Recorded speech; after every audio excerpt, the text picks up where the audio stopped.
પૂજ્ય શાંતિપ્રિય સ્વામી આપણને ગુરુ પૂર્ણિમાના દિવસની મંગલ કથાનું શ્રવણ કરાવ્યું.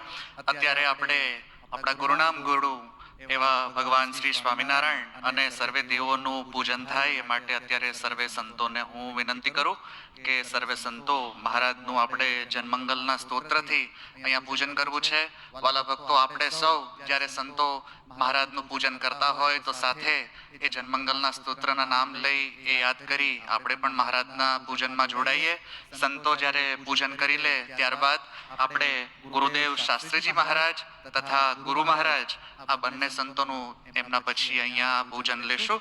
તો એની વિશેષ માહિતી અત્યારે સર્વે ભક્તોને નોંધ, અને ત્યારબાદ આપણે બે કથા વાર્તા આજે સાંભળીશું. સૌ પ્રથમ શાસ્ત્રી શ્રી ચૈતન્ય સ્વરૂપદાસજી સ્વામી જે ગુરુના લક્ષણો શું હોય એના ઉપર સ્વામી કથા કરવાના છે, અને ત્યારબાદ ગુરુદેવ શાસ્ત્રીજી મહારાજની એક કહો તો અમૃત વર્ષા એવા આશીર્વાદ રૂપ એ કથા આજે આપણે 10 મિનિટની એમની સ્વામીની કથા છે, ગુરુદેવ શાસ્ત્રીજી મહારાજની કથા. ત્યારબાદ આપણે છેલ્લે એમનું શ્રવણ કરશું અને આજના ગુરુ પૂર્ણિમાના દિવસે આપણે ધન્ય થઈએ.